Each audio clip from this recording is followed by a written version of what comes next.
Welcome, my friends, to the Quantum Shamans presented by Moshi, the Ministry of Shamanic Healing and Integration, bringing you insights into the spiritual secrets of the mind and the universe around you. We are here to help you on your spiritual journey and path of healing. And now your hosts, David and Anthony. Everybody, we'd like to welcome you to the Quantum Shamans presented by Moshi. And today we have one of our favoriteest people here, Mr. Doug Jungquist. Hi, Doug.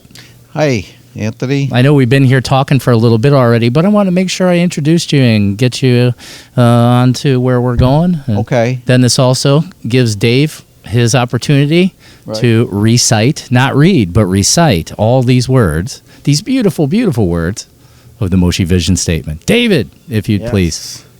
The Ministry of Shamanic Healing aims to help individuals heal from spiritual maladies stored as energy in the subconscious that manifest in the form of trauma, PTSD, physical illness, mental health issues, and addiction.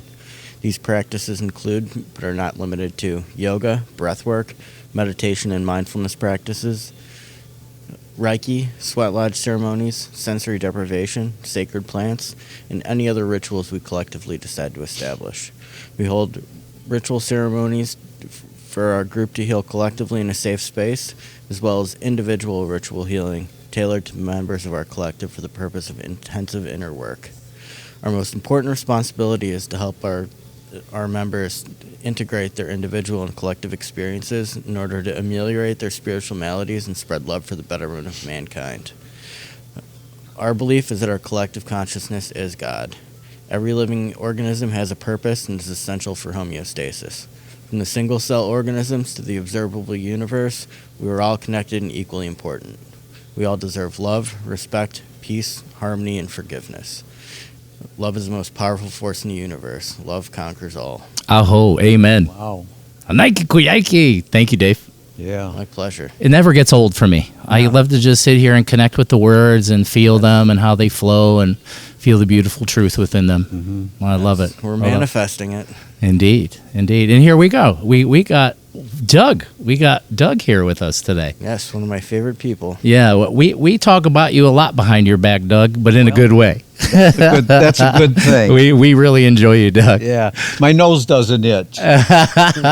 Good. Your growth has just been exponential. Yeah, beautiful growth. Yeah. That's amazing. It continues to be exponential. Yeah, and I just love watching it. I just enjoy.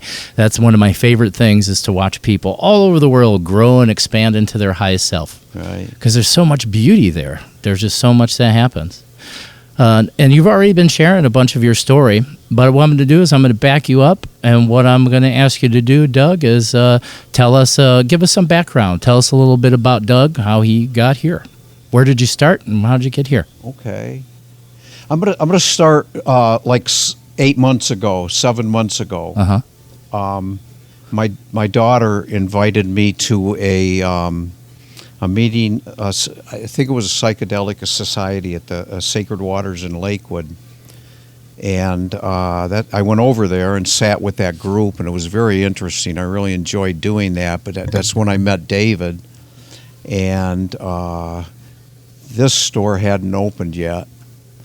It was just in the process.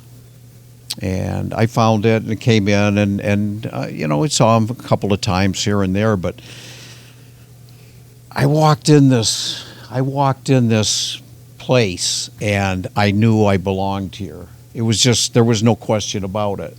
And that's happened with me a couple of times in my life. But not like what happened last November when I came here. And I wanted more. And that's what's been going on ever since. I get to come here every day if I want to, because it's open 7 days a week, and participate. I can come in here and watch a different screen if I want to. I can listen to some music if I want to, and I can communicate with people, or I can sit by myself and just enjoy being in this room, we'll say. And I'm very comfortable here. So it took a long time to get here. I mean, I'll be 72 soon, and I've only found this last November. So, what are we, July now? And the things that have happened in my life are just absolutely incredible. I can't believe that it's gone on, that what has happened in this timeline that I'm in right now. It seems impossible to The illusion of time. It is an illusion, isn't it? Yes. You know, I mean, I get it. We're linear. I understand that, and we're programmed in that direction. But I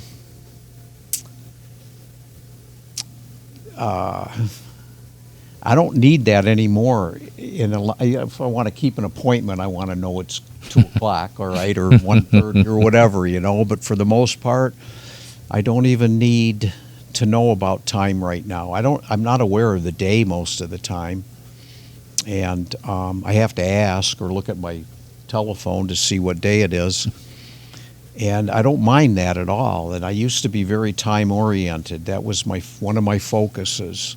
It was a distraction, really. I think almost all the things that went on in my life were a distraction, and but that was a big one, and.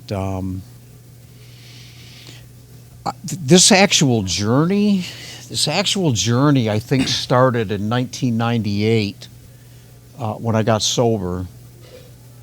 I had to go to Rocky River Court, and the Honorable Maureen Gravens asked me a question, and I had a suit on, I was haircut, I was clean and shaven, and everything was good, you know. And she asked me a question, and I couldn't answer her. My lip was, I was going like this. I was just I was a wreck. I was an absolute wreck. And she said, you're a sick man, Mr. Jungquist, and I'm going to see to it that you get the help you need. And it's like, I heard those words, and I'm just like, I'm telling you, I was floored by them. I fell in love with her right away. I really did. And I just said, wow. And that's really when this journey started. She did see to it that I got the help I needed. You know, I could have rejected it. I could have said no to it. And for whatever reason, at that point in time in my life, I just said, yeah, something's not right here. The mess I had made was so massive. And I didn't stop making a mess then either, by the way. But that's where the turnaround began to happen. And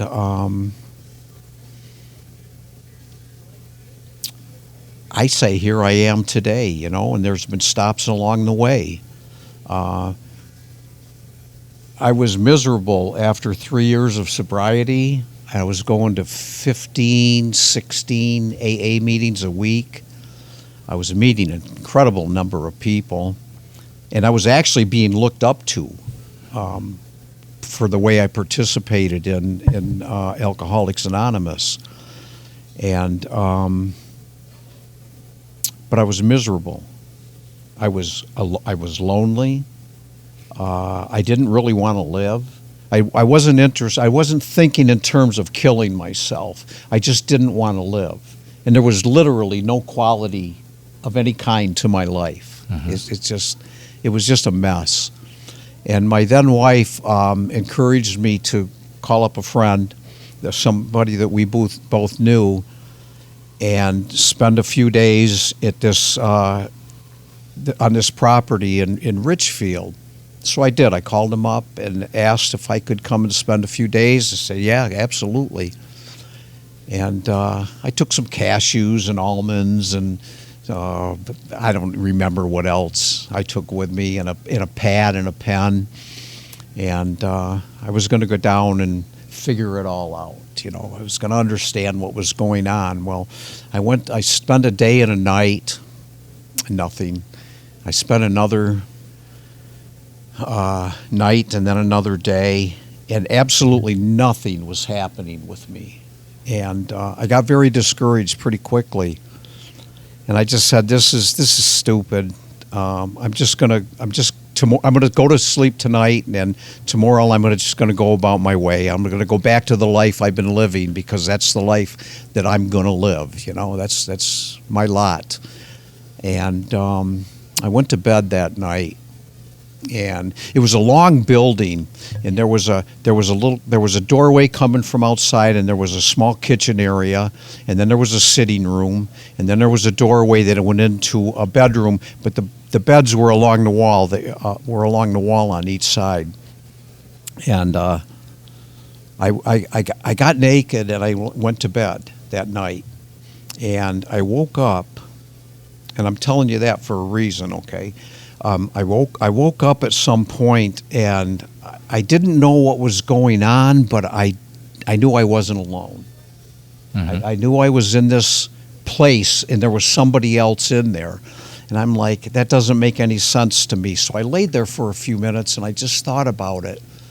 And I decided to find out what was going on. So I got up out of bed, and I turned, and I stood in the doorway, and past the city, and I have no clothes on, okay? And I'm a really modest person, okay?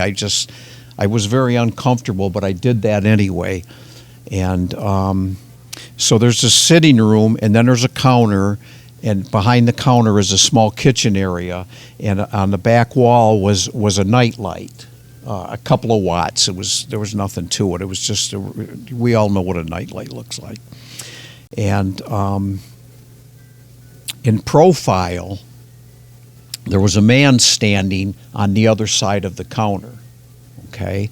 And I looked at him, and I'm like, geez, what's going on here? There was no doubt in my mind it was a red man, okay? And he turned, at some point, he turned and faced me, and this person was absolutely gorgeous. I mean, I was like, wow. And it was a male, and he had no clothes on from his waist up, but I also knew that he had no clothes on from his waist down either. So I said, well, I felt okay with that, all right?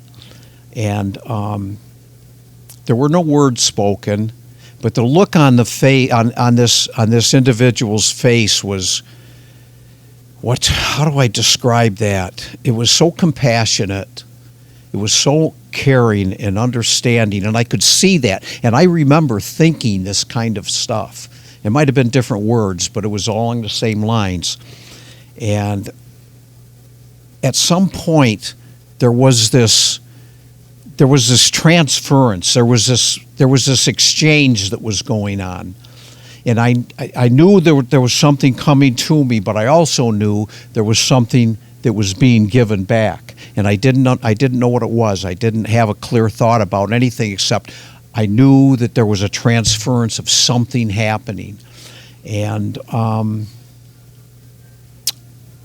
lost all of my inhibitions, and I just stood there and allowed it to happen. I don't know how long it happened. It could have been a few seconds. It could have been minutes. It could have been longer than that.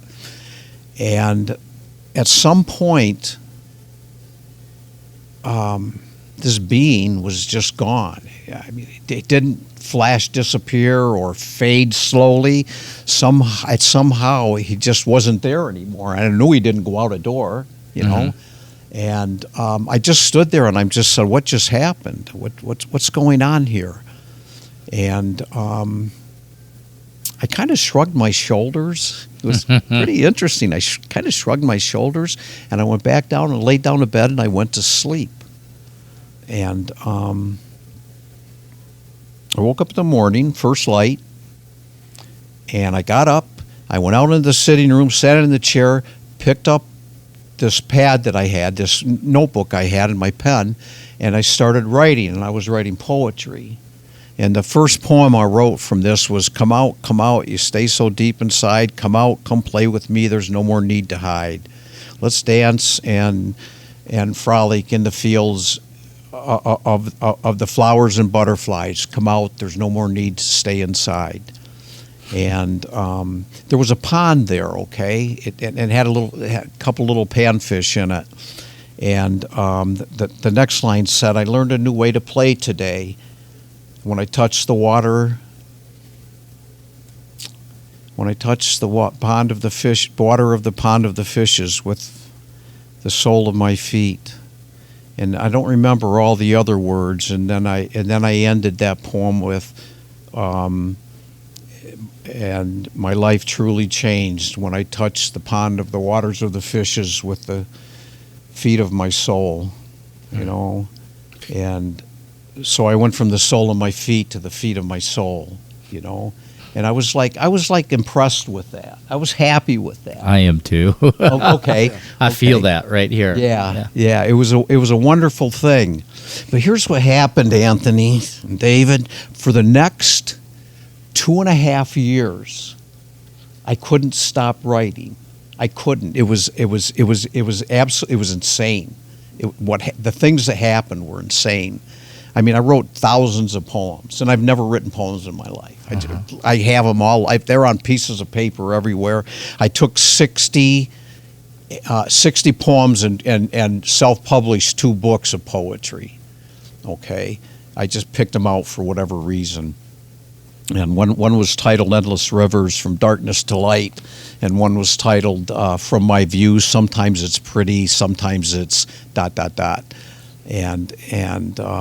And it was fun to do. I enjoyed doing that. But during this 2.5 years, I couldn't not write. It was an obsession.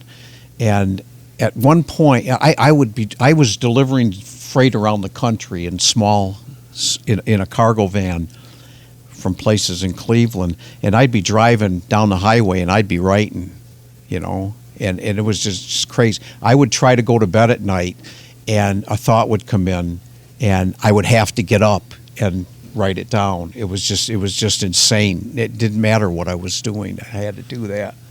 And one day I put my hands up in the air literally, and I said, "Stop, I can't do this anymore." I felt like I was going insane. I really did. Mm-hmm. And poof, it was over.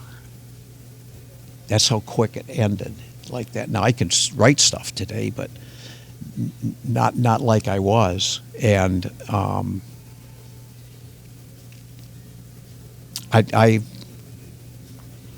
glad that's over, okay, because I couldn't control it. I had no way of putting any kind of boundaries on it whatsoever.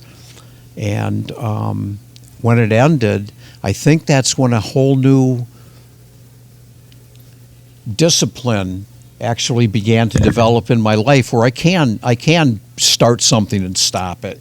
You know, I can do different things. I can participate here on a level that's enjoyable, you know, fun to do, entertaining or educational or whatever, and be reasonable about the things, how I do things that I do. So that was quite an experience, and I can remember it very clearly now. And I had a couple of things happen a short while after I had this encounter with this being, that just all it did was affirm that what really happened. Mm-hmm. You know, it wasn't a dream. You know, it wasn't something in my imagination. And I've just said yes, literally. I've said yes ever since then to, here's an offering, what are you going to do with it, Doug? And the answer to that is yes, let's find out what it's about, you know.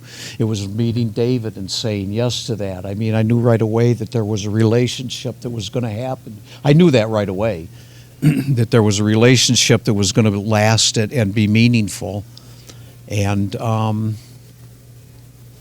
here we are today. Here we sit today. You know, I sleep well at night.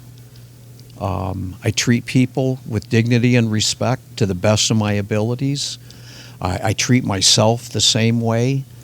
I do my best not to judge anyone. I make assessments. An old fellow from the east side of Cleveland made a comment one day and said, I don't want to judge anybody. I want to assess. And that stuck with me, and I try to stick with that and do that. Because who am I to judge anybody anyway? You know, everybody. Everybody. We're all one thing. It really is. It's just To judge oneself. Yeah. To judge another is to judge oneself. Right. And the things we're typically judgmental about other people about are things within us that are unorganized. Okay. You'll see that often. And I can see that. Mm-hmm. We're being triggered if we're judging. Say that again. We're being triggered if we're judging. I can agree with that one. Showing us where we're not free. Yeah. Yeah, I like being free too. It feels really good, you know. That's like when sitting with breath work, I feel free. Sitting in a meditation, I feel free. I got exposed to mindfulness mostly through the Veterans Administration because I use the services of the VA, and mindfulness is a huge part of my experience in the Veterans Administration, and it's changed my life. Mm-hmm. You know, I can actually sit down and not have to listen to a whole bunch of chatter. The stuff I listened to for decades, of my life, was I couldn't believe that other people couldn't hear my thoughts. That's how loud they were, and that's how obtrusive they were, and how really ugly they were, because they were not pleasant thoughts. Very rarely were they pleasant thoughts, you know. And I get to sit now and be quiet and allow a presentation to be made to me just as well as I get to do what we're doing right now. And it's a very enjoyable experience, number one. I quit asking myself why it took so long, because I don't care. That's that time illusion again. Yeah. Keeps showing up, but it does. holds us back all the time. Yeah. Because the only time it is now. That's a fact. Ever. Isn't it? That's the only That's all time we it got. is now. Just this moment. That's why I'll ask someone, when's the best moment of your life? And then they'll go backwards usually and tell me, or some future place they'll go up like, Right. what if it's right now? What if this is the only moment that exists? Is this not the best moment? And then you can change your perspective. Yeah. Because our perspective informs our reality. Right. I got introduced to Eckhart Tolle a couple of years ago, and Shout out, Eckhart. I read one of his books, you know, and then I've listened to his some of his videos on YouTube, and I began to understand that concept about the time, and you know, the present is it, man. This is it. You can be back there, or you can try to be up there, but this is all you've got right now to work with. So work with it, participate in that, be part of it, and that's a discipline that has helped me do a lot better in life than I was doing, because I don't have that past and future. You know, I can have memories, I can use them or recall or whatever, but I don't have to live there. This is where I'm living today, and it's an enjoyable place to live.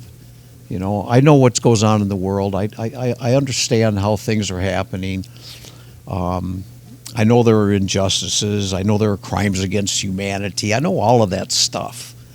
And the fact is, Doug needs to be the best Doug he can be, I can be, so that some of that stuff that I disagree with or don't want to participate in is diluted a little bit by a thing called love, compassion, caring, those kinds of things. You know, it doesn't have to be loaded with judgment, because all that does is hurt me. That's all that ever did, was hurt me. You know, Yep. and I don't think I understood that, so I don't question it anymore. It's just like, don't do that. I catch myself going into the judgment mode, and I'd say, Doug, get away from there. That's not where you want to go. You know. And so that's been one of the big changes in life that has happened, and it's constantly reinforced by coming here and being part of this. I absolutely love Sacred Waters, man. Same. I belong here. There's a lot of people that belong here, and I hope they find it. They keep coming in droves, man. Yeah. Yeah. Our family's growing by the day. Yeah. Yeah. It's Well, amazing. hopefully this won't be big enough pretty soon. Mm-hmm. You know. So It's heading there, right? Yeah. it is, isn't it? You know, some of our meetings and things overflow the space. Right, you know? right. And here's the beauty about this. I have never heard a crossword ever. Mm-mm. I've never heard I have not heard a negative here. Yeah. you Me know, either. In a communication with one another. I've never heard anybody call anybody a name or anything. It's just like, just come and be part of something that's really nice and easy to be part of, and experience it, because what it's growthful, it's healing, and that's what I'm experiencing anyway. Hmm. So, As well as many others. Just in the time that I've been here, it's amazing to me. You know, and Mary and I have been working with people around the world for 4 years, yeah, helping them to expand and heal. But as soon as I walked in here, I was aware of what this was. yeah, And my energy sensitivity is very high. I walked in, I was like, oh, we're in a house of healing. right, And we've talked about it on other episodes. I knew this place before it was this. right, You know, so coming into this, it was like totally how I always experience. For me, because, you know, time. So for me, the way I perceive everything is through quantum shifting. I don't see linear anymore. I see frequencies, right? So I'm aware of this frequency in which I experience this reality. And it was tacos and tequila, right, right? And then as I changed, the world changes, because the world comes from within inside of us. Quantum physics is showing us that. right, You know, our perception informs our reality. It's how you're looking at it Mhm. is really what that is. And how you look at it can affect the frequency in which you're taking in of what reality is. From when we can go from being in a miserable mind state overcome by incessant thought, that incessant thought is energy sensitivity is really what it is. We're connecting into thought patterns is where that's coming from. But we're able to transfer that energy and start to use it in a way that creates coherence is the word that comes to me always. okay, This word that spirit always shows up for me early on in my awakening was, what is this? And the word would come through coherence. I'm like, oh, and it starts to make sense. Neural coherence, Right. understanding that you have a neural system and you're part of a neural system, right? That's that thing that you hear me and Dave talk about all the time. And what is that, Dave? The mycelium. Yeah, I knew that was coming. The mycelium, the living energy that connects all things. that's the mushroom wheel. Yeah, that too. Yeah, Yeah, because it's all connected. It's all one thing. I mean, that was early before I became a priest. My awareness that came through a direct connection to spirit showed me that, oh, it's all one living thing. Like there's nothing that's not alive. Even the space I thought at that time was empty Right. because I couldn't see energy yet, but I could kind of feel it. Like, oh, so it's not empty. Then that took me down the rabbit hole of researching quantum physics Mm-hmm. and seeing particle entanglements. And I think the biggest thing for me was seeing the double slit experiment, where they show how particles react as particle and waves wave. until they're observed. Right, Yeah, and then the person goes, well, how does it know it's being watched? Because it's not separate from anything else, right, right? That's how. And so then that started to open up my awareness of, oh my gosh, we're all just waves of light and information. right. We're waves. And then as that happened, that started as a concept in my mind. And then as I exercised that and connected with it, slowly, my ability to feel, sense, see began to open, and it continues to grow. Right. And now I know that all humans have these capabilities. They just kind of been hidden from us. Right? I don't think that's a bad thing. I don't think there's a they and me or they and us. It's all us.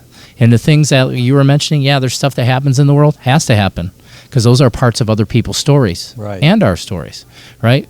I know that we choose our lives pre-incarnation to get here, all right? For some people, that's like, an idea. I have experienced this. I can remember. I remember choosing my parents, all kinds of things. We choose all kinds of things before we get here. So people say, so you're going to tell me someone chose to be raped and killed?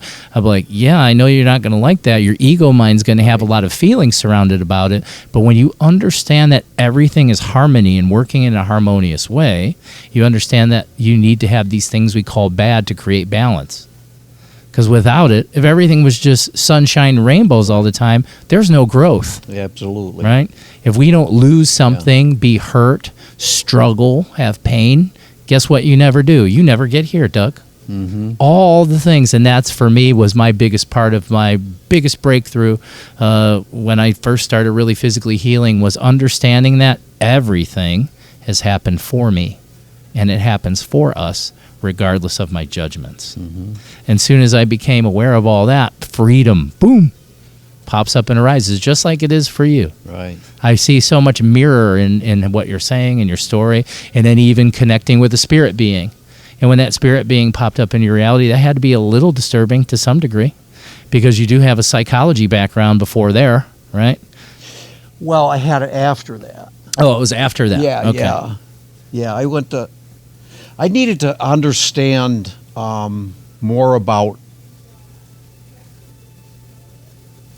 why I thought the way I thought, how I thought. I just needed to understand more about the experience I was having. I wasn't thinking about it in that term, though, you know. Mm-hmm. And so I decided to. I earned a business degree, and that was kind of boring for me. But I liked all of the group work that happened, and I decided to look into some psychology. So I earned a master's degree in mental health counseling, knowing that I didn't want to be a mental health counselor. Mm-hmm. And that was like reinforced throughout my master's degree. I wasn't interested in clinical work. I had no interest in that there was a medical model being used for mental health purposes. And I'm like, really? We're going to use a medical model in a mental health? It didn't make sense to me. And I didn't want to label people, okay?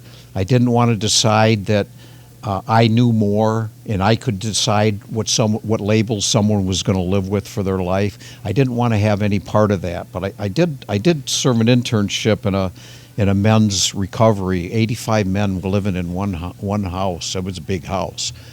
But that was an experience. And did you say 85? There were 85 Wow. recovering from alcohol, drug abuse mostly. Yeah. That's a big group. It was huge. Wow. It was huge. And so it was a big house. Powerful, that was probably, That was too. out in Salt Lake City. And I didn't do very well there, okay, because I struggled with the requirement that you sit down and talk to somebody for a half hour, an hour, whatever, and then you decide, this person's going to be called this from now on, The diagnosis. Right. Whatever, yeah. And here's your name tag. Yeah, Wait, it's kind of like how it is. and you're stuck with that. Yeah, until you decide you're not. Right. Well, I've been diagnosed too. Most people have. For most people, I believe that becomes an excuse. It can. Yeah, and it's like that's another thing I didn't want to be part of. I didn't want to be part of somebody's excuse for how they behaved or choices that were made or whatever. And so I didn't keep going in it. I finished my internship and I got my degree and I said, okay, it's time for me to go out and live my life, And I've done a few things since then that are life living, and this would be one of them right here. Mm-hmm. To be able to come and sit here and participate in the Sacred Waters experience, and I'm liking it. It's not even liking it. I literally love it. I understand some things about love today that I had no understanding of for my entire life. Everything was conditional, and I just want to walk. I want to break away from that. Mm-hmm. Let the conditions go.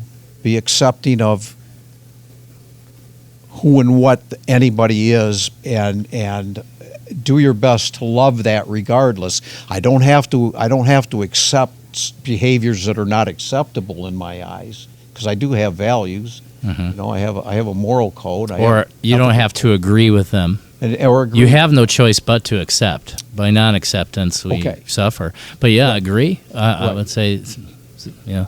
Yeah, that's a good point to make, and I appreciate that. Thank you. And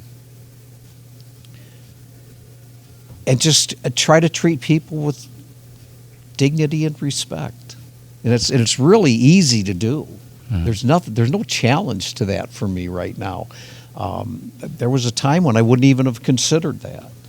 It's just like, well, I don't like you, or Oh yeah, I know. Yeah, I hated people. Been there, done that. Yeah. I think that's it's just part of a lot of human beings have those things happen. Right. And I think the more sensitive we are, and this doesn't mean just emotional sensitivity, because emotional sensitivity is also like a form of energy sensitivity, because everything's energy. The more sensitive we are, the more difficulty we typically face.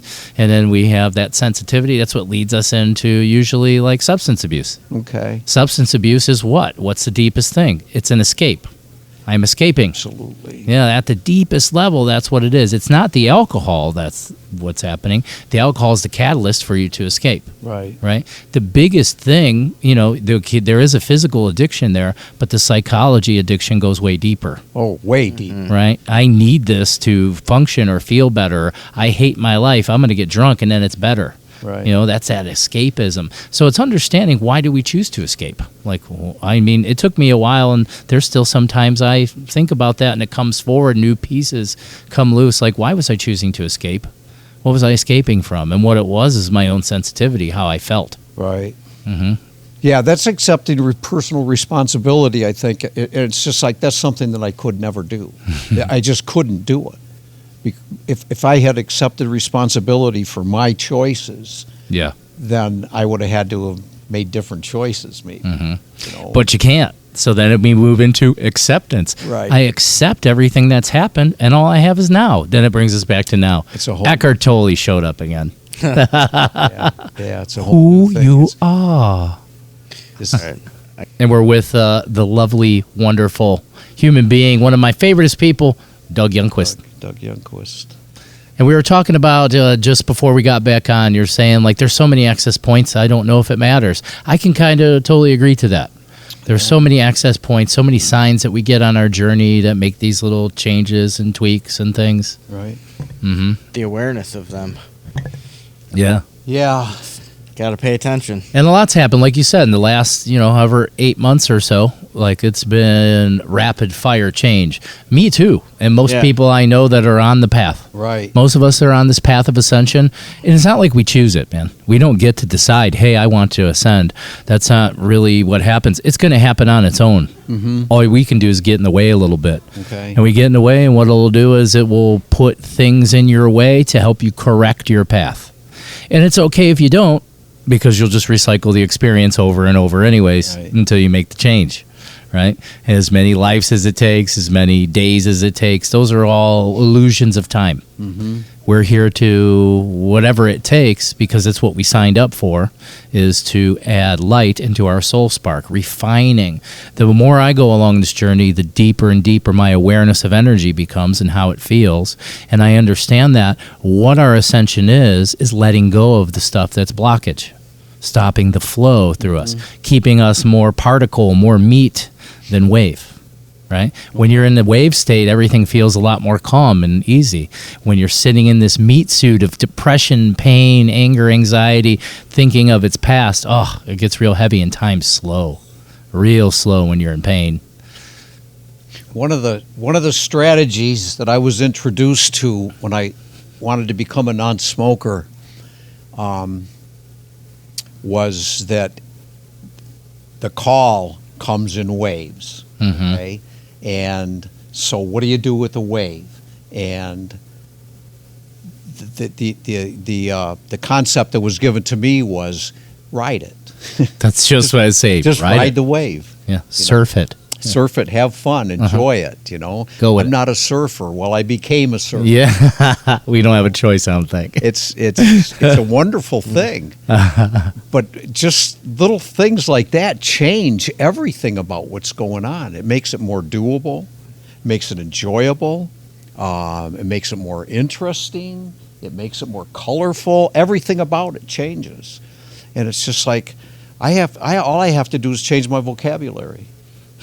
I can be stuck in my old language if I want to. I can be stuck in my old thoughts if I want to, or I can bring about some change by opening myself up to the Spirit, allowing myself to be directed. And in the room in 2001, I was introduced to a spirit. Cool. And it was like, and I knew that then. I didn't know at the moment, but I knew that shortly after.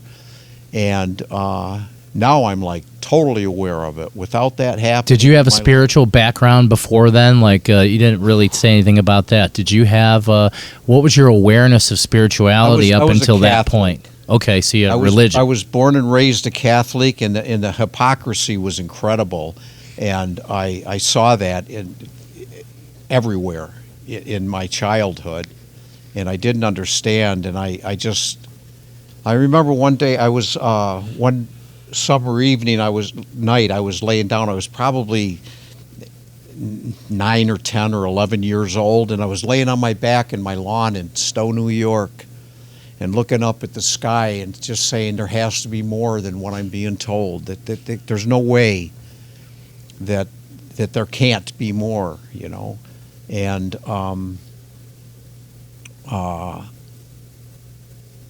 and what I've found out is there's not just more, there's an entire universe of more.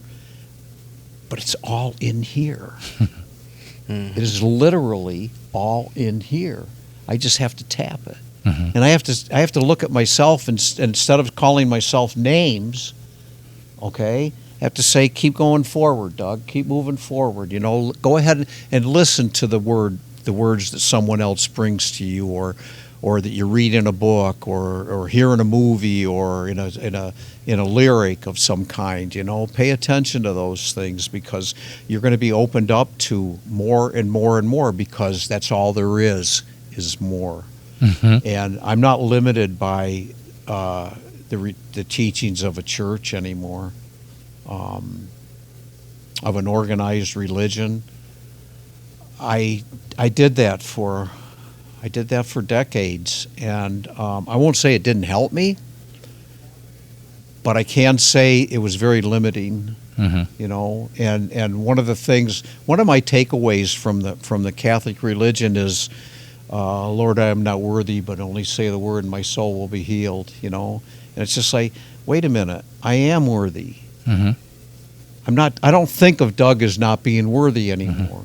I'm a person who deserves, and I'm going to give what I'm going to get. I'm going to get what I'm going to give. I really believe in that. So my choice is to give something meaningful to people, something of value, and to understand and to be respectful of people. And I fail at that every once in a while, and I catch myself and I say, no, you're not going there again. That didn't work for you before. Why would you think it would work for you now? I have those conversations with myself. And we can sit here on Sunday with Moshe and listen to people talk about their experiences and how being open to new ideas, new concepts is like really important. But I think the thing I'm getting the most from all of the discussions that are going on around me is it's within. It's here. It's in you. We're the creators. We're the creator, right? And that's something that we can learn from religion. Is the kingdom of heaven is within. It's within. Yeah, absolutely, it is. So is hell. That's the second coming, too. I came from hell. Yeah, that's the thing. I always help people. I work with a lot of people who transition from religious conditioning, and I don't think it's a bad thing. I think seeing through the deception of what man put on top of the religion, I think that's part of our learning. Being able to see that. I don't think that's a bad thing. I think religion can be a great stepping stone. I don't think of my religious conditioning that I had before here was something bad. That was something I needed to happen so I can understand what I understand now. Yes. So I can know what I know now.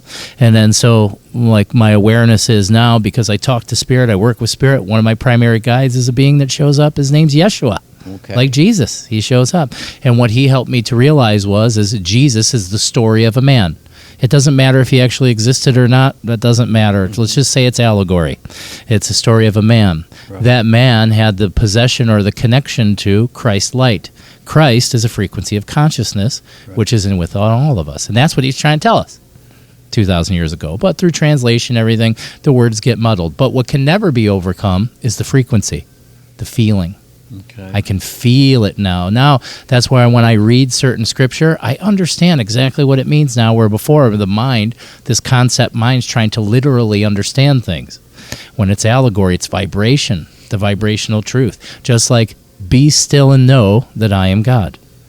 That means meditate. That means to slow down your thought, release your thought. It's always saying, release, let go. What would Jesus do? You know, there's all these things that kind of show up that are actually telling the actual truth. They just have to be applied in the proper way with a Christ mind, with that open mind that's open and accepting. I have no reason to reject anyone's feelings or ideas because that's your feelings and ideas.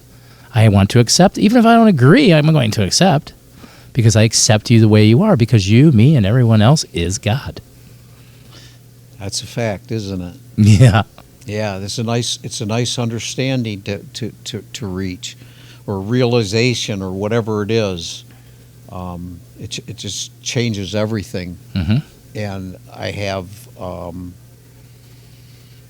I like knowing that about myself. But one of the things I know is there's no arrogance here, because it's the same with everyone else. Mm-hmm. You know, it's just anyone else has to discover the same thing. Mm-hmm. You know, and my hope is that something I do in my life leads a person to discovering these things about themselves too, because they're the same thing about me. You know, it's just like, wow, yeah. Well, That's why you're here sharing your medicine. Yeah. yeah. This is it. I've This always is one liked of the pathways. I've always liked to think in terms of you know, who am I, and a few years ago I began thinking in terms of, well, I'm the answer to the question, who am I? Mm-hmm. You know, and so are you. Mm-hmm. You know, and so is Mika the dog. Mhm. You know, we're all the answer to everything is the answer to the question, who am I? Mhm. So how do I want to answer that? How do I want to be? What answer do I want to be? And I've made a choice recently to be the answer that cares, the answer that feels empathy and compassion, and I have my own strengths, so I'll stick with those, because I can defend myself if I have to, but I don't want to be in that position. Mm-hmm. I want to be a person who supports what goes on around me rather than resists it in any way. You know, and You're choosing to be around the right things. yeah. And it's a constant choice that gets made. Mm-hmm. I mean, I can always choose to be the Doug I was. That's our free will. That is our free will, isn't it? You know, and it's just like, I'm pretty solid about I don't want to be that person again. Mm-hmm. You know, Choosing not to suffer. But I don't want to cuss them or curse them either. No, you want to love him. I want to. But I love you, old Doug, for bringing me here. Because That's what- without him, this Doug doesn't get to survive, doesn't get to be. That's exactly right. Yeah. I can say thank you and do it sincerely and Good. genuinely and So authentic. powerful. Yeah, it's incredible. It's so like, powerful. Wow, Doug, you were that person, and I hated myself. Yeah. I did. I was just like, ish. I couldn't look in a mirror for Yeah. a long time, and now it's like, thank you very much. You know, you were a good, bad example, and you don't have to do that anymore if you don't want to. This was your experience, so that you can know what's going on today. So I can appreciate the value what life is, and I am doing that. So. Yeah, the mirror thing. That was, you just shot me back into something. I started doing like mirror therapy, talking to myself in the mirror, looking at my own eyes. And I started doing that while on psilocybin. So I started doing it, and it was really intense for me. Like I couldn't look into my own eyes. Made all my hair stand up on my body and everything. Like, who is that? When was this? What am I looking at? Oh, probably going back around 2019, 2020, something like that is when I started doing some mirror therapy. Okay. Talking to myself, looking into my own eyes, understanding my own being. Mm-hmm. Right? And when I first started doing it, it was a stranger to me. Yeah. Like, who is that? Yeah. Who am I looking at? Like, what is it? And it's looking at me. Yeah. Okay. It was pretty intense, but yeah, you just took me back to there. Okay. So that's something I recommend. Anyone that wants to try that, take some psilocybin and look at your own eyes in the mirror for a while. I've actually done that. Yeah. Yeah, and it's an exciting thing actually, and it's also relieving. Mm-hmm. I've enjoyed that view a couple of times, and I think I just understand more about not just where I was or why I was, but what it actually means. Mm-hmm. The true meaning of it, and to me, the true meaning of it is just to have. It's kind of simple to just have the experience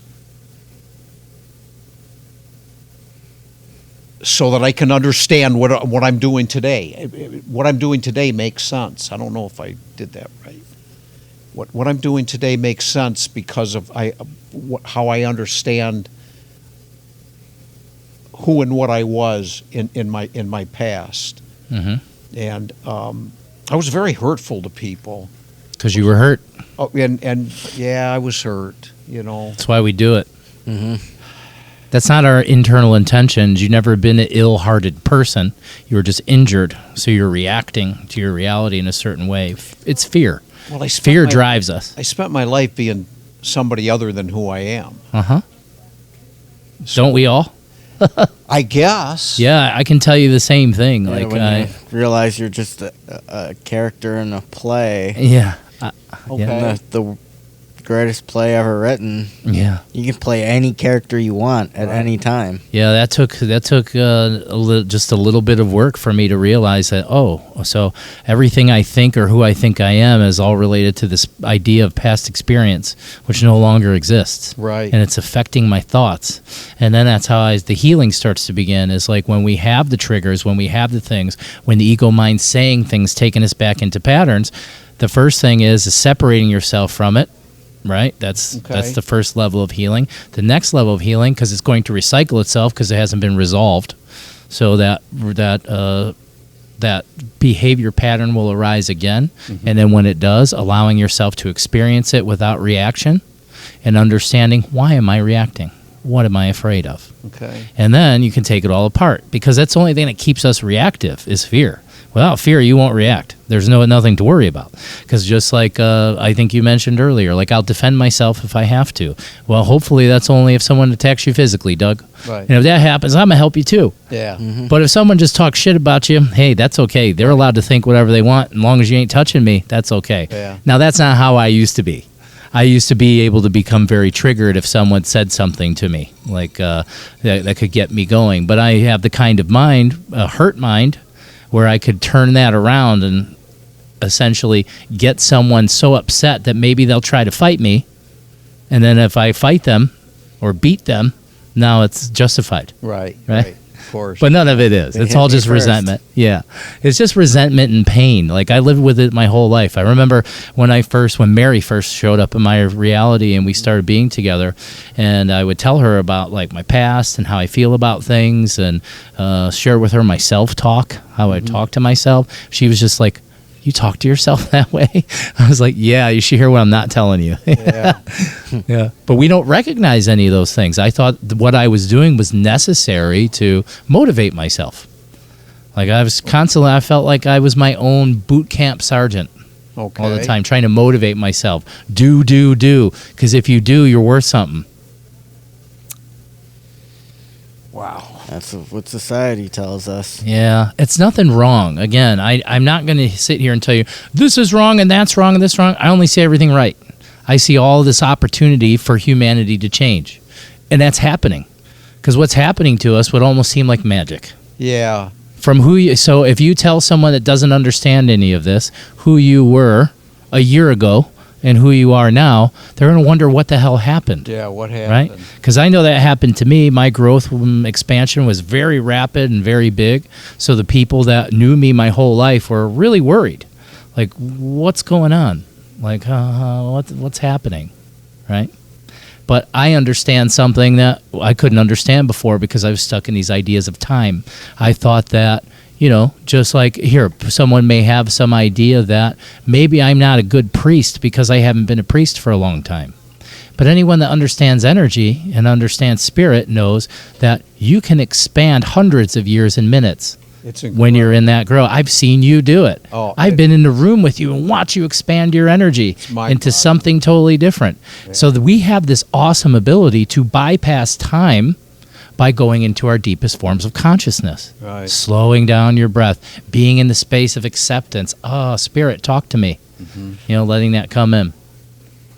Yeah, I'm seeing that happen like constantly right now. I can't believe it's hard for me to understand how in this time frame all these things have happened. All this change has taken place. It's going to get faster too. Sometimes it's a day. Yeah. And it's like you went through how it always felt to me is like you'd go on these spiritual journeys where this expansion would happen, and it felt always like I underwent years and years of like emotional maturity. Like I was no longer like, I didn't have this childish mind that was angry and, blaming everything outside of itself. Right. And I was switching so fast, it would feel just like I'm explaining to you, hundreds of years or the equivalent of hundreds of years of learning can happen in minutes because at a theta brainwave rate, we can take in more information than we ever can at a beta brainwave rate. And even know what's going on too at the same time. I can know what's going on. I just go wow by it. Yeah. I used the word a little while ago, opportunity, and that's become a big part of my life right now. I don't see obstacles anymore. I really don't. It's here's an opportunity. How are you going to be towards this, Doug? How are you going to act now? What are you going to say? What choice are you going to make? And it's a wonderful thing because all of these opportunities that are coming up don't damage me in any way. Obstacles can, and they don't exist for me right now. And it's just another way of another view of life, and I could never see it that way before. It wasn't even possible. And it's literally liberating to be able to experience life on these terms with a new language, new vocabulary, and a whole new thought process.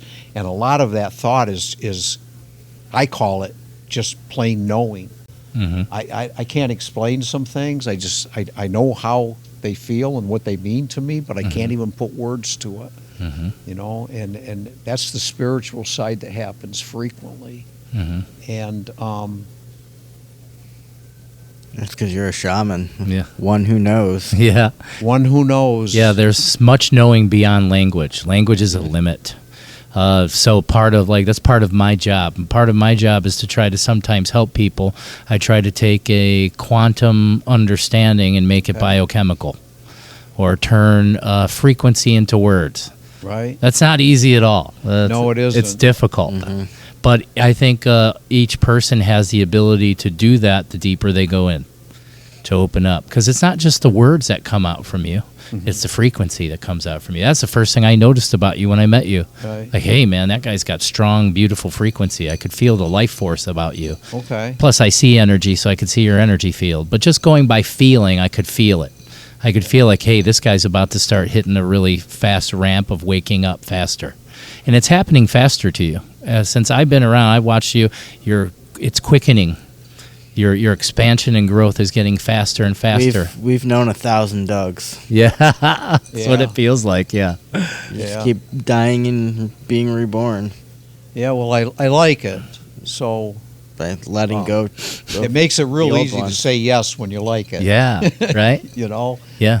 Just like people in recovery. Like, I was just talking to some lady yesterday, and, like, she was she's like, oh yeah, I run a recovery meeting and everything. You should come to a meeting. And I was like, well, I'm not an alcoholic anymore. Like, that version of me died a long time ago. Right. Like, so why go sit around and remind myself of that person who's long dead?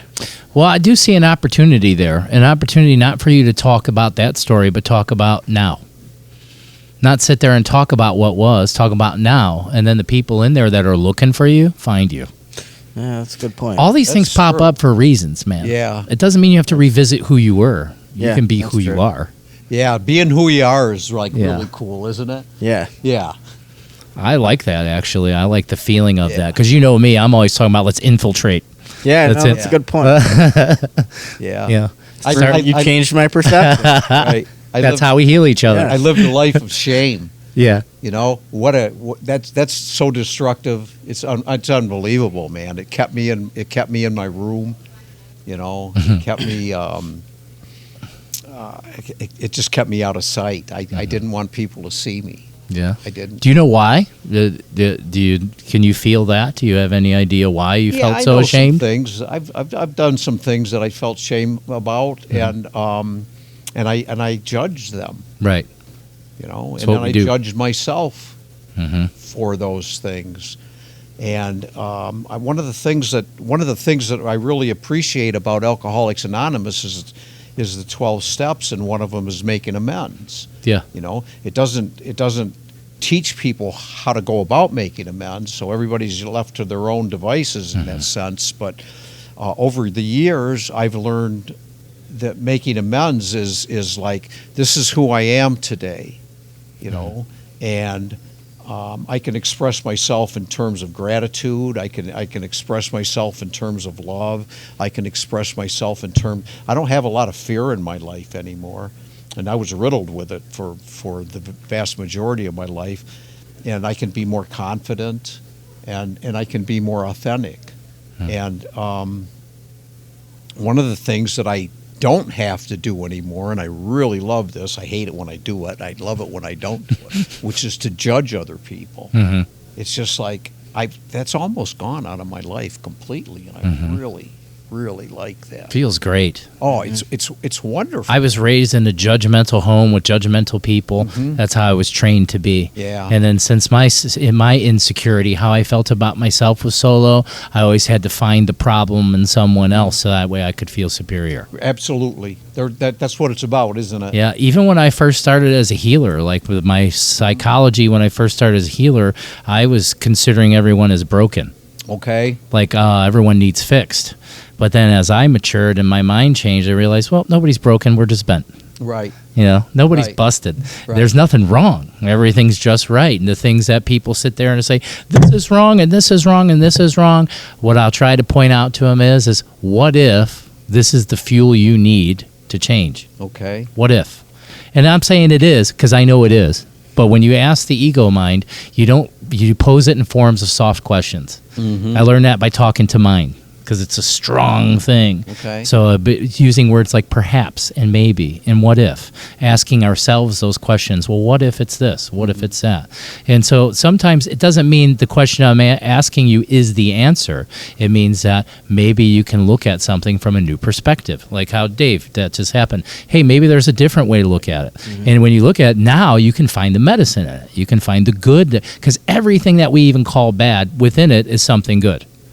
There's always something. There's always something connected to the things we're calling bad that have to happen. I agree. They're good. Yeah. Just like the things we judge ourselves for and everything. Like me too. I have a history. The way I grew up was an angry, violent kind of person externally for the most part. So I was easily triggered all the time. I'd yell at people. I'd get angry at people. I'd fight.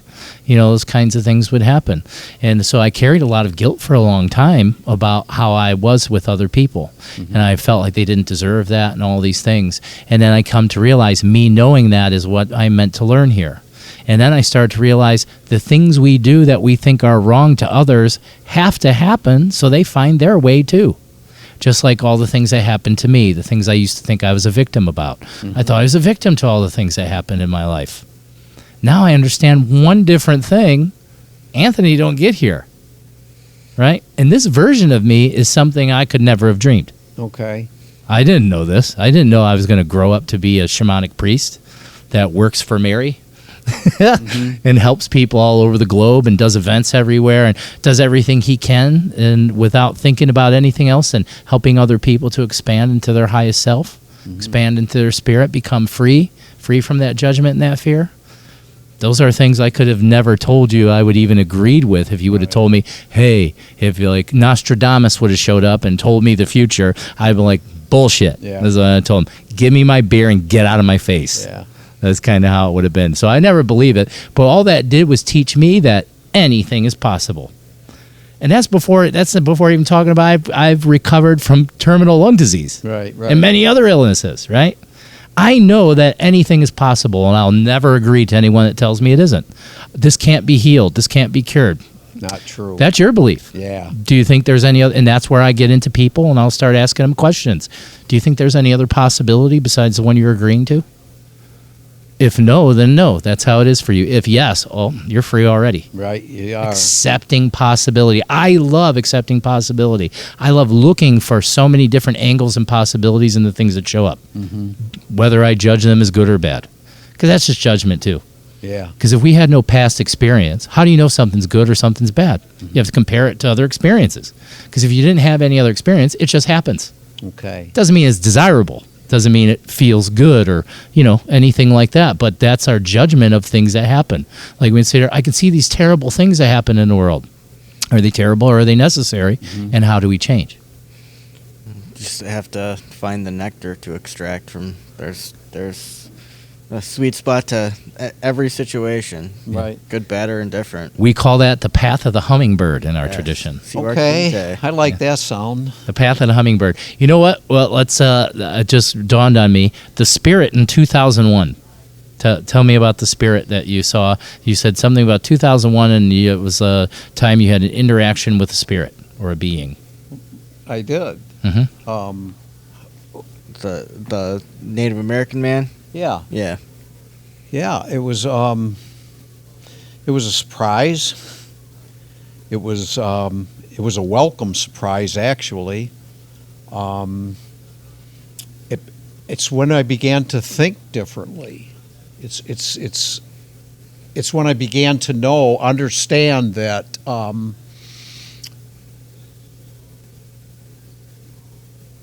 that I could. I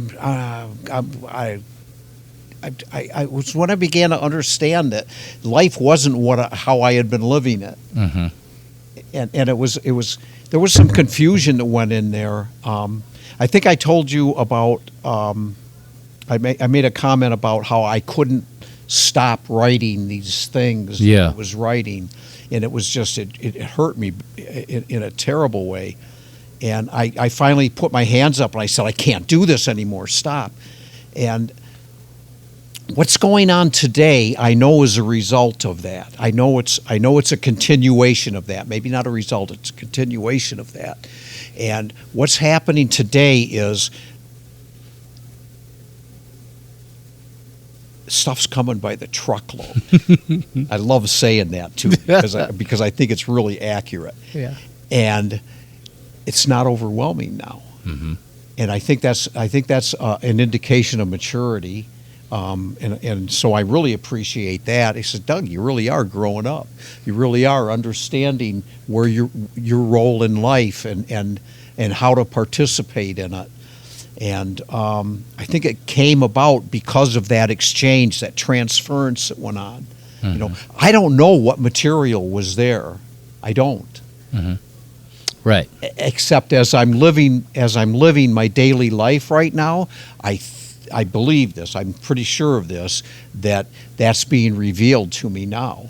I'll agree to that. Spiritual download is what I pick up when it's what I'm picking up through your energy field. That was a download, and that can show up. It's not uncommon. Same thing kind of happened for me several times in my life. Early on in my awakening, I had beings show up to me. I mean, I remember from when I was a kid this happening too, but I kind of shut it off. But like even when the biggest parts of my healing came forward with the lung disease and everything, that came through an angel coming to me and asking me, perhaps you can think about things more positively. I Okay. was like, I can? Why? How? I'm a realist, is what I believe. yeah. I believed I was a realist. Right. All the way okay. up until that day. Until that day, I thought my human intellect and everything I see and know, and which was my opinion of what the world is the right one. Until that day. Until that angel, till that being came to me. And it wasn't, because it didn't talk in words. It was a feeling that came into me that translated in my mind into a thought, because thoughts are energy. Okay. Perhaps you can think about things more positively. And that's something I never really entertained before, because that sounded ludicrous to me. Like, oh, I'm going to walk around with blinders on, not pay attention right. to the shit that's happening. Yeah. Like, that was the mindset I had. Like, oh, wait. But then that question opened up so many doors as to how I'm perceiving my reality. I understood then that my perception informs my reality. I'm not seeing it as it is. I'm seeing it as I am. And then it started to make more and more sense to me, just like how we both know the mind you used to observe this reality with created hell for you. It was terrible. That's hell, right? That to me is what the biblical idea of hell is being trapped in the mind, in the ego mind, that all it does is see problems, all it does is complain, and all it is loaded with fear. Because it doesn't know any better. It's just trying to protect us. Well, and it only has what's been put into it Right. to work with too. Right. You know, Yep. that's one of the beauties about psychedelics for me. Yeah. Is that isn't coming from Right. what happens is not coming from Right. my mind. Right. You know, there's a little thing right here, and Mhm. and I can see it coming from there. Uh-huh. And I'm just like, I'm in awe of that whole thing. It's Cool. just like I'm watching from a third eye, literally. From I. From Because I. kind of that's what I'm Right. picking up when you're talking to me is you're, like how you're developing a relationship with me. Okay. I is the higher mind, me is the inner being, or the ego mind is what it is. And now your ego mind is not resisting the higher mind and its suggestions. Because you still, like you said, I'll hear myself, something will happen, and then the higher mind goes, Doug, you don't really want to go back there, do you? And the lower mind doesn't say, fuck you, I'm going to do what I want to. Right. I need to do this, or I can't hear it. It's hearing, and it says, oh, okay, I see.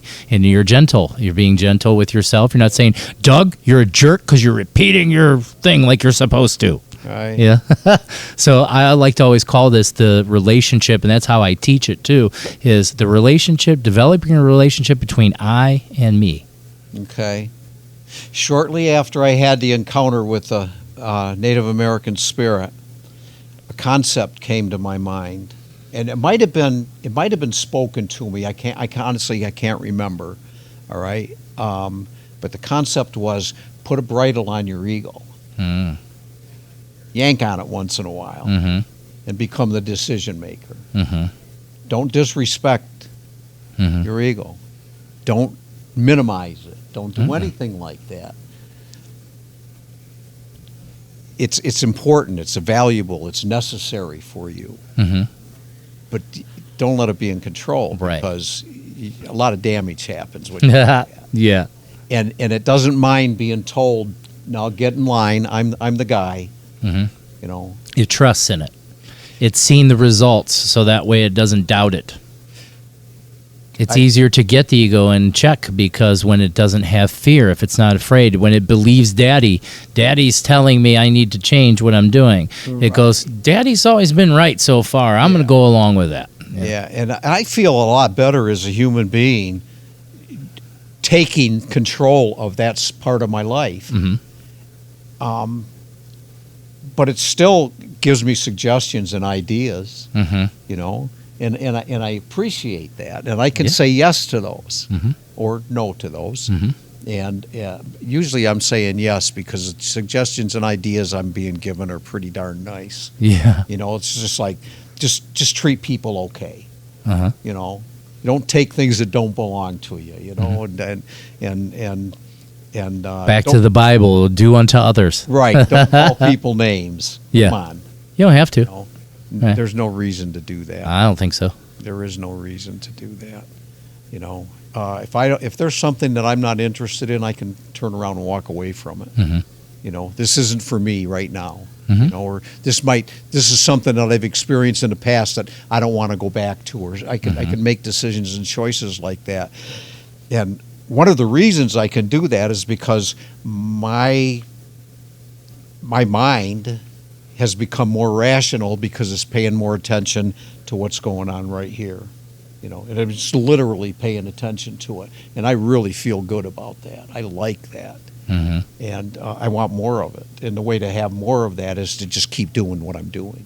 You know, surround myself with people that I feel safe around and comfortable with, and come to places where you don't have harsh words or pushing and shoving or just unpleasant behaviors. I just don't experience that here, you know, and I'm also not experiencing that very much in the other parts of my life. Because you're not vibrating in that frequency. I'm not. That's exactly right. And it's just like, wow, this really does feed itself. Yeah, your vibe attracts your tribe. It really does. Yes, And 100%. yeah, these aren't just words that are thought about or spoken or shared from person to person or anything like that. This is a reality. And I'll take more of this. I'll take more of this. I like it. I want to contribute to it. Yeah. You know, I want to add my part of decency to it too, you know, and like attracts like. So, wow, that's all I have to do. Yeah. Anyway. That's fantastic. Yeah. That's all you And gotta being do. you is Be awesome, you. by the way. Say it again. Yeah, like Dave said, all you have to do is be you. Oh, yeah. And you're good at that. Yeah. Well, you know what? I could never do that, though. Right. It was decades, 5-6 decades of not being able to do that. And Because you didn't feel like you were worthy. well, and that's a fact, you know.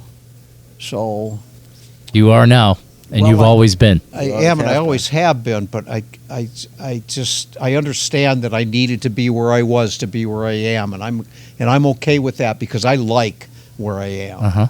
And I don't think I would be here without that. Nope. And the best days of your life haven't happened yet. Yeah. Best days of my life. Pain. Okay. Yep. They haven't.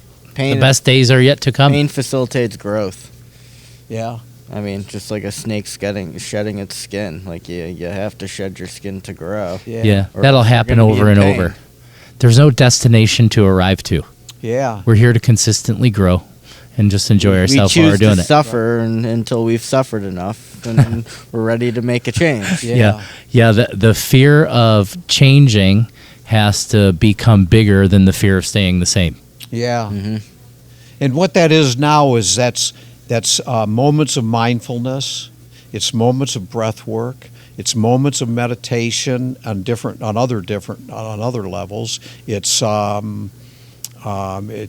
sitting with a group of people and talking about psychedelic experiences, and it's participating in a static dance or a sound bath, or I carry this. I keep this. I think I have it with. I do have it with me. I keep this piece of black kyanite around because it's very powerful.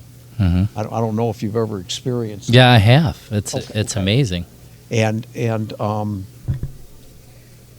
it's like cleansing that's going on. It's constant, and it I like it. That's what it comes down to, you know. And you know what? It's not that hard. It's more difficult to be the unpleasant person. It takes a lot of effort, a lot of work, a lot of energy to be that person who doesn't respect life. So It takes so much energy to disagree with your reality. Yeah, that's the only time we suffer too. Yeah. Is when we think it should be some other way than it is. right, You can't suffer once you stop doing that. Once I stop doing that, and it still happens. I mean, there's times where things show up and I disagree with my reality, Yeah. and I accept it. I know what's happening. My awareness comes in, but I don't try to shove it down, push it away. I just observe what's going on. Why are you triggered? Why are you sad? What need is not being met within you? You know, I can sit down, let my higher mind kind of come in, kind of work through everything, and then usually the first thing I get to is, am I safe? Yeah. Okay. Good. Now, once I start from there, I'm already free. Right. Because now I'm safe. Now I don't have to react. I have nothing to fear anymore. Because Yeah. I'm safe already. Yeah. And then I kind of unwind it from there because we have all these layers of subconscious trauma, or data is what I like to call it. I don't like to use the word trauma. It's overused. That's like a diagnosis. People hide behind the word trauma. Absolutely. If I tell you you just have unresolved emotional data, now that changes the way you feel about it. Right. Like, oh, it's information I need to process. Yeah. Yeah, that's what it is. And none of it's bad. It's just like how Dave was talking about before. It's that the path of the hummingbird, extracting the medicine from what's within, the thing that you're afraid of, the thing you're judging, the thing you're hiding behind. I had something amazing, actually. I wanted to bring this up. Something amazing happened to me the other night after all this stuff because I'm always growing too, just like you are. We're all growing. We're all changing. And I didn't realize that I had this subconscious program running that was making me afraid to succeed. Like I was afraid of success in some sort of way. Like I didn't realize, like, hey, what we're doing here is a big thing and we're going to keep pushing. And I know I'm motivated and I've had a lot of visions that show wherever we're going goes far beyond this room where we're at right now, where that goes. And I didn't realize there's a part of me that's afraid of that. That's scary in some way because that's not what my concept mind or my general thinking mind, the conscious mind, thinks. The subconscious mind, however, I had no idea it was happening. It was sabotaging me. Okay. Yeah, so I became really aware of it. But that just shows, like, because no, this path doesn't end. I'm not like, we never get to a point where like I have everything under control and I'm completely healed because we're part of a collective consciousness. Right. We're only as healed as the most unhealed person on the planet because we're them too. Right? And so that consistently grows. That was something that was amazing to me because Mary was like, she was trying to catch up with what I was saying. She was like, you think that? I was like, well, no, I don't think that. That's something that my inner being, something that came forward. Because as we open ourselves, do the work, and we let all the light in, like you're saying, the breath, the communications, psychedelic therapies, all these things loosen up the shit that we no longer need. Like I was saying earlier, our whole job here is to refine our flow of light in this being. That happens by plucking out the stuff that creates blockages or creates stuff that slows down. Extracting the nectar and letting go of what does not serve us. Right. Yeah, I hung on to stuff for a long time. I think most of us do. Oh, yeah, absolutely. But I definitely did hang on to stuff, and I'm aware of that now. Yeah. And I've become aware of that over a period of time, and it's like, how did that serve me? And I don't even care how it served me anymore. I'm done with it now. I forgive that it myself. doesn't serve me anymore. And I accept that I don't know what I don't know. Okay. I love that one too. I tell myself that. Wait, man, you don't know what you don't know. Yeah. Sometimes you got to go through the things to learn. Sometimes you have to repeat the cycle over and over again. Yeah. I'm stubborn. I'm a very stubborn person. Everybody's life leads them into the perfect condition to make you change. The more you resist. I resisted to a point where it made me deathly ill. The only way I get here is for that to happen. Imagine my joy every day when I wake up, Doug, and I can go, and I couldn't do that before. I couldn't cry, I couldn't laugh, I couldn't do nothing. Right. So that, hitting that rock bottom showed me things that mountaintops never can. Right. Okay. It showed me, now I know how beautiful a gift it is just to be able to breathe. And what that is. And then just the beauty of being alive, the beauty of being able to, I can choose where I put my attention. I know wherever my attention goes, my energy flows. Correct, it does. Yeah, I love that's it. A fact. I love this place, Doug, to be completely honest. I do now. I didn't before. Yeah. Because it was like how we were just saying, hell. This place is hell to me. I wake up in heaven every day now. How about you? Yeah, I'm loving it. Yeah. it's a pleasure. Yeah. And one of the things I can see is I can see behaviors all around me that were the same kind of behaviors that I lived my life as, and I don't feel sorry about it. What's the right empathy? Empathy is a good thing. That's the right one. I feel for you because I know how you feel. I care about. Yeah, I know what that hell feels like within you. Yeah. But then it also makes me feel good because I know if you want to, you can be free. You can be free. But you're not going to be until you want to be. Plain and simple. Yeah. We don't change until we're ready to change. The programming's hard to break. It's meant to be that way because we designed it. We designed it from source. Because if it was too easy, then you don't learn anything. Right. Right? Okay. We You need don't it. even have to do it in this lifetime, so. Nah. I want to, though. Yeah, do as much as you can. Yeah. You'll have we've been at this for a long time, Doug. I know you from other realities. Right, right. We've been at this for a long time, and we're gonna, past this life, we still have plenty of work to do, plenty of things to do. Yeah. But while we're here, it's only now. Now is all there is, and every moment of this one, you can choose that every moment, however it arrives, is okay at least. Okay. It's at least okay. I can do that. Yeah. And we wake up a little sooner in the next time. Yeah. And then a little sooner The next time. And then I'm born awake. Right? That would be wonderful to be born awake. But I guess the problem with that is that if it's still a duality, then I'm missing something then. Because I want to be able to appreciate. But you're the creator. You will. But at that, you won't have the ego mind to stop you. You see the beauty of all creation. Okay. Is what you're at as our minds expand. There's no limitations anymore. Any of your attention on the duality. Right. If it only exists if you choose to, if you decide it exists. Okay. Yeah, that's ego mind separation is what we call that. Right. Like it's understanding that all is one living energy. This whole thing, every person, everything within it is all part of the one living organism. God, with no separation. And I can go along with that one easily. That's an easy one for me to. The separations that happen are judgments of my ego mind. Okay. Anything, because like you said, who am I? I like to ask myself, who am I not? Who am I not? Okay. I can't be anything. I have to be everything. I'm everything and nothing at the same time. Yeah. My whole world's happening from inside of me. How am I experiencing Doug right now? Right. In there with this. Right. That's what I get to ask myself. Yeah.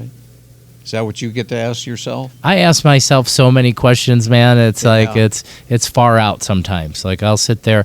I don't go like rapid fire. What'll happen is the question will arise. I get my overthinking ego mind out of the way. Like a great question that happened to me recently was, "What is it that you really want?"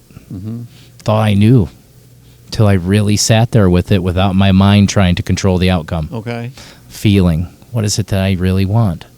And as I sat there and I felt about it instead of thought about it, a whole new reality emerged. Because I realized it's far more simple than anything I could ever have come up with my ego mind.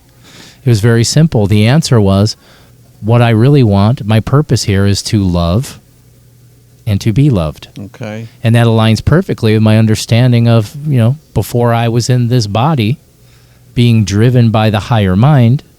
That's the whole reason why, as the one being, we split ourselves into all these viewpoints. We get to be Doug, we get to be Dave, we get to be Anthony, and the other 8 billion people on the planet. Because how else could we absorb all of this beauty all at once? Every possible situation. You're going to have people with these beautiful things happening, people with these really challenging things happening. But all of them are us, or one. So it's like having multiple fingers on one hand. Okay, right. Right? Like each finger touches something, it has its own experience, but it all goes back to the one. Right? So how cool is that? If I only have one finger, I'm going to touch one thing at a time. Can't love itself or anything. If I create two, now I have more energy, I can create, I can do more things. And that's how it's all coming together now. That's what our collective consciousness is doing. That's why these communities are forming. It's not just here, it's happening other places. Right. And these are people coming together, and we would say the ego mind says like-minded. Nobody in here is like-minded. We're like vibration. Right. Okay. Like frequency. Yeah, we have similar frequencies, totally different ways of thinking, which is beautiful. That's why when we go around the room, when we do our Moshi meetings, and everyone, will have some, what's freedom to you? Everyone has a different answer. Right. But each one contains a beautiful, unique perspective, something you can add to yours. at, oh, well, I see that's a cool way to look at it. Right. You know, there's no wrong way to look at it. I want to see the way you look at Oh it. yeah. Oh And yeah. I combine love that sitting in. those groups. Isn't that great? Oh, I think it's so great. To me, it's wonderful. Especially to talk about like things like metaphysical experiences and psychedelic experiences, Right. you know. That's fantastic. That's Yeah. great. This Sunday is going to be good when the subject is patience. Ooh, I love patience. Yeah. Patience. Ooh, that's a I have a lot to say about that. I'll save it. Because there is a lot to say about that. Yeah, there is. There's a lot that can be said about that through translating, trying to translate conscious frequency into language. Right. Patience translates into acceptance. Yeah. Well, Completely. We live in a world that does what it can to make patience unachievable. Uh-huh. Okay, Yes. because it teaches. Instant gratification. Right, exactly. Why we have Amazon now. Yeah. We can order something and, And it might get here the same day. Yeah. Yeah. That's a few hours later, possibility, it's isn't like- it? Yeah. We That don't blows have my to go mind. get it. Yeah, no. Right. Hit the button. Yeah. Right. Everything's taken care of. You know, shows up. Okay. Cool world, yeah, but yeah, like what that does is that puts us in places of overstimulation of comfort.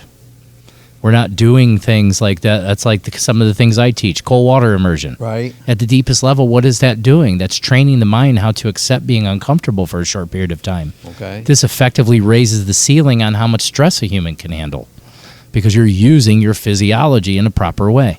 Otherwise, it never gets used. Just like we have people who have disability, being able to walk and move and everything, we live on a flat plane.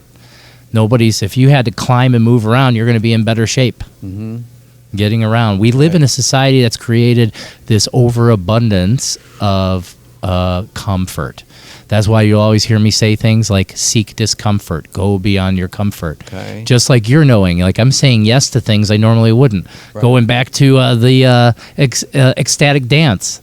Right. I felt your resistance when you got there. Right. I'm like, Doug's resisting, but he's going to be okay. Yeah. And once it started to unfold, I watched you have I had a good time. the coolest time ever. It was fun. Connecting to all the energy. I could tell you were drinking in the spiritual energy of that Yeah. space. Your soul was just alive. Yeah. Your energy field was expanded in that field of grass. Oh, it was And I just watched you, and all I could feel was like, wow, that guy's experiencing heaven. Yeah. And that was Just that's like what your it was. poem, Come Play With Me. Yeah. Yeah. I did see a bunch of mirrors when you were seeing that poem and how it affects. You're saying it's the same thing you're saying right now. You're ready. Yeah. Yeah. Oh, absolutely. The feet of your soul. I just looking for what's next. You were moving the feet of your soul at that party. Right. Feet of my soul. Yeah. Yeah. So that's one thing I was going to ask you about. Since we were just talking about like psychedelic therapies and things, what's your experience with psychedelics? Well, in the 70s and 80s, it was just crashing through life, have fun and make noise and be able to talk about weird things later on. And now it's what really is the essence, because that's what I'm being exposed to. And what's rational thought and what's imagination. All these things are separate but together, you know. And I feel very free. I feel guided is what I feel. I constantly get the message to many of the things we've been talking about result in arrogance. You know, this instant gratification stuff, and I deserve, I'm entitled to, and it begets that kind of an attitude, and I think I'm just worthy of, Mm-hmm. you know, and the experience. What is the experience bringing me? It's bringing me closer to my true self. I'm really absolutely certain of that, and I've never felt. Wow.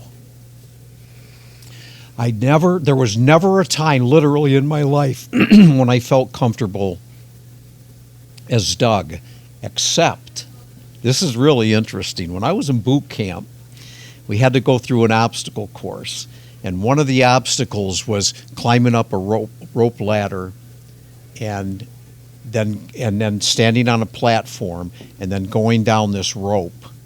We were probably 30 feet high, maybe, and there was this big pool of scummy water underneath this rope, and we had to go down it forward and then go underneath and then put our feet and let our feet go down first underneath, and then the tricky part was to bring our feet back and grab the high end with our feet and get back up on top of this rope. And anybody who couldn't do one of these things had to let go.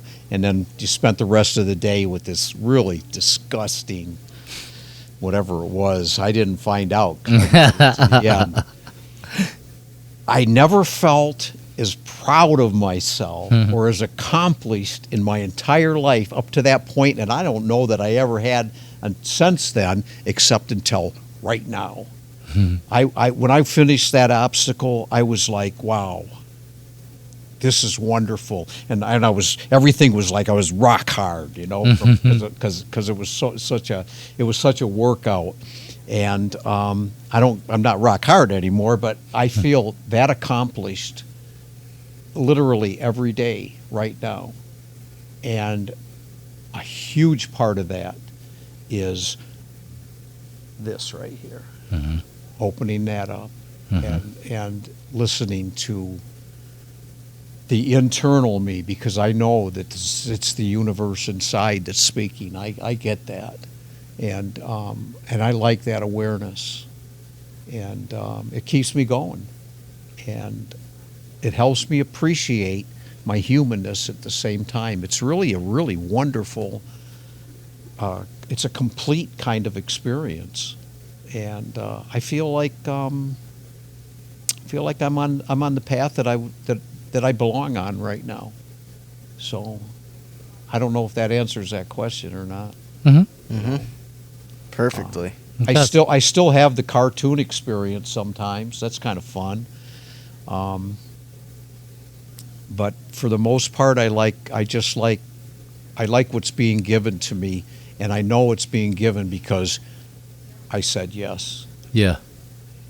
And I hope everybody says yes, because anybody who says yes, it will be given to them. Might not happen that day. Right. I'm talking. This began 22 years ago for me, and there's been a lot of rocky roads in between during those 22 years, but there really aren't. Boy, I don't think they're happening right now. I don't think they're happening at all. Either that, or I'm not affected by them very much. You're not giving it your attention the same way. I'm not. You're looking at them as opportunities instead of rocky roads. Yeah, just like you said. Seeing opportunities instead of obstacles and barriers. That's exactly right. Yeah. Ooh, look. Yeah. Something to stand on instead of something in my way. Yeah, exactly. Yeah. Exactly. And I don't have to prove who I am. I like that. That's a real pleasure. I don't have to convince anybody who I am. All I have to do is be me and be a decent human being, and it's automatic. The stuff just comes. Yeah. It's incredible, by the truckload. By the truckload. Yeah. That's your expression. I love it. Like my friend Doug says, by the truckload. By the truckload. Yeah. It's just nonstop. Yeah. So. Speaking of by the truckload, we probably could sit here for 3 more hours and talk about by the truckload. So what me and Dave were talking about is we'd like to have you on often, like as a recurring guest, so you can continue to share your expansion and growth. Okay. And however that shows up, So yeah. So we're not going to try to get all of your information out of you right here. I think we've did pretty good getting out here, letting people feel and sense and understand who Doug is. Yeah. That's a good thing. But I am going to stick you with one question, and I don't want you to answer right away, because I'm going to ask you the question, then Dave and I are just going to talk a little bit, kind of do like the commercials for what we do, and then I'm going to ask you to answer it. Okay. And I asked a lot of people this same question. Okay. And the question is, Doug, if you had a message for the world, what would it be? Okay. Okay. So just hold on to that for a minute. Let yourself feel that. let your heart open up and feel that. What is it? What would you want to tell if this camera was the world in front of you, which it is? Mm-hmm. What would be the message? Okay. Sound good? Yeah. Oh, yeah. Dave, Yes, sir. talk about something. First, I'll talk about the Moshi, the Ministry of Shamanic Healing and Integration. We have one of our first Healing Circle events coming up. The 29th. On the July 29th. It will be at a park in the area to be determined. Yeah, I think it's going to be Huntington. That's what's calling to me. I'm going to go actually today, and I'll go get the actual place, so that way, because Mary's going to make the the promotion for us. Cool. But that's coming. Yes, 2 p.m. Mm-hmm. And that's going to be fun. We're going to do a nice healing circle there. It's like donation based. We are asking if you can to bring donation. That helps Moshi to grow and expand, reach more people, and we want to do bigger and more events. And the way that we do that is pooling together, everybody coming together and creating a new world. So these are sort of spiritual experiments as well, seeing how we get together, how we work together, how we can help each other to heal. Because I've been part of some healing circles, and I can tell you that they're very, very powerful. Yes. Being encircled by a group of loving people, just giving you their intention to love you, just to help you, is something that's beyond words to be able to explain, I think. It's frequency. Mm-hmm. And so I want to open that up to whoever wants to experience that to join us. All right? So you're open. It's open for that. And you can find more information about us on Facebook, Instagram, or our website, moshilove.org, moshilove.org. Mm-hmm. We also have a membership link on there. We're just trying to create abundance to get our own space. We're quickly outgrowing the one we're in now, and so we can help more people and do more things. And we need everyone's help to do that. Yep. And we appreciate your help and your love and your connection. Also, this podcast is open to anyone that wants to come on it. You don't have to be a shaman, a seer, a sage. We just want you to come here. We want you to be you, because the magic and medicine comes through you. Your story. Your story counts, and we want to hear it. Yeah. So anybody wants on, reach out to one of us. Everyone counts, and everyone deserves love. No doubt about it. And also, Moshi is still doing every Sunday here at Sacred Waters, doing integration service, 1:30 p.m. every Sunday. So bring here in yourself North Olmsted, 30111 Lorraine Road. And as we were kind of talking about, it's a great place for people to come together and commune, and we get to talk about things maybe we don't have people in our life to talk about these certain things about. Most people don't have people in their life that they can have open discussions about psychedelics, open discussions about consciousness, about expansion of mind, all kinds of things. All those things are available. Metaphysical experiences, those things are all accepted here and loved here. Yeah. Everybody's welcome here. There's no such thing as crazy or weird. No, not here. Not here. Also, visit Sacred Waters Kava Bar, open mic on Tuesday nights. We do events here 2 a month. You can check those out at thepositivepineapple.org. You can check out Morning Breath. That's a podcast or a live stream that I do Tuesdays and Thursdays, 8 a.m. What else? What else do we need to plug? I want to get a list of people. If you would like to be plugged on these things, reach out to us, and we would like to help advertise for you. So reach out to us, anybody that would like to. We're here as a community. We're not here to try to take things over or be in charge. We're just here to create community. That's what it's for. Somebody has to come in here and start to begin to create this and organize it and help it to grow, and we're those people. We want to be here, and we want to help you too. Here to help you grow. Let's grow together. Together, we create miracles. Yes. Yeah. Well, I think that's all the plugs for now. Yeah. So we're going to return back over to Mr. Doug. Mr. Doug will take us back. I'm not going to ask the question again. You remember the question? Absolutely. And Doug, when you're ready, I would like for you to bless us with your words. Well, it's quite simple, and for me, it's to say yes, because the offering is constant. And in order to say yes, though, I think it's important that it was important for me to change my vocabulary. I had to change the words I was using and adjust some of the concepts that I live with. And when I was living in Seattle, a lady gave me a gift, and it was a little box with some stones in it, which were different shapes that she had picked up. And on the top of the lid was written, "To thine own self be true."